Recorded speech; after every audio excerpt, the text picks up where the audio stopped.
Anyone with debt probably has a long list of excuses for why they have it. It wasn't until I was in my late 20s and fully analyzed my finances until I realized I was 6 figures deep in debt that compounded over the years, leaving me with very little room to breathe. I too had excuses. It was easy to get caught living in the present moment with little thought of how it would affect my future self. The past 3 years trying to get myself out of debt hasn't been easy, but I've identified several toxic habits that led me to my financial demise. By becoming aware of my behavior, I was able to purge myself of these bad habits and replace them with proactive ones to prevent myself from regressing. Number 1, not having a budget. Despite the simple concept of a budget, I never thought that I needed one since I started working at 15 years old. I thought I was in control, thinking that because of how little I earned, there was no need to track where my money was going. But it was like being on a ship and not knowing there were several leaks until the ship was sinking.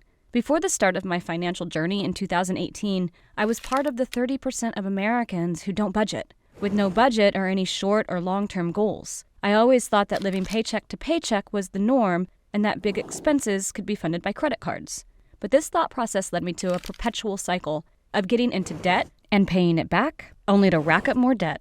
Number 2, do it for the gram mentality.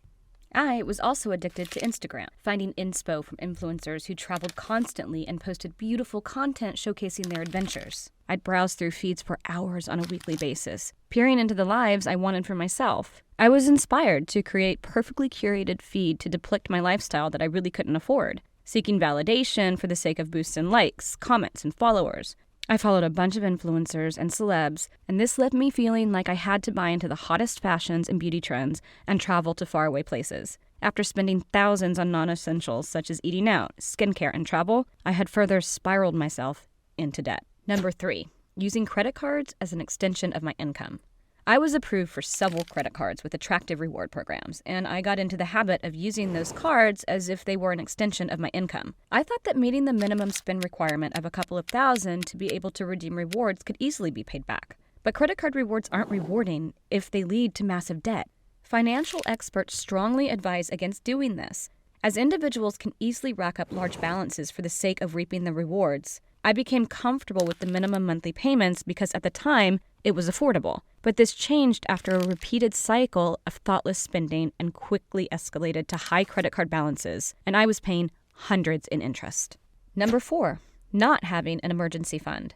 I also used credit cards as a funding source for any emergencies, which is also what 37% of Americans would do according to a survey by Bankrate. I had nothing saved for an emergency, and I was also reaching my credit limit. This method of funding became extremely costly because I wasn't able to pay off my balance and the high interest payments started to add up. What's worse, if I lose my job, I'd be in no position to be able to cover any of my expenses, which left me anxious and in a vulnerable position. Number 5, prioritizing wants over needs. Impulse buying was the root of my reckless spending. I never gave much thought to prioritizing needs over wants because I thought I could afford them all. With no goals or a budget, I justified the things I wanted if I felt the purchase was increasing my quality of life. If I'm going to take up running, I'd better get the best shoes, no matter what the cost. Or, I better travel now, life is too short. I felt justified. But this quickly spiraled into debt that I thought could easily be paid back with future income. Number 6, overspending on my kid. As a parent, I want to be able to give my son the world. And part of this was the desire to give him the luxuries that I didn't have growing up, especially when it came to experiences such as travel. In a survey by Credit Karma, 53% of parents borrow money to pay for non-essential items or experiences for kids. Despite thinking I had the best intentions, the debt I racked up because of this prevented me from being able to save for an emergency or a college fund and start investing. Number 7, waiting to invest. Speaking of investing, I always thought that it was something for the rich, or that I needed to hire a broker to even be able to start.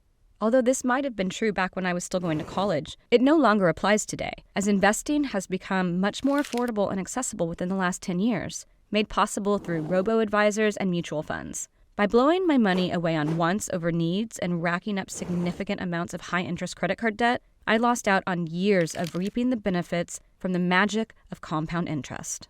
If I could go back, I'd tell my younger self to step back and think about how my spending choices will limit what I'm able to do in the future.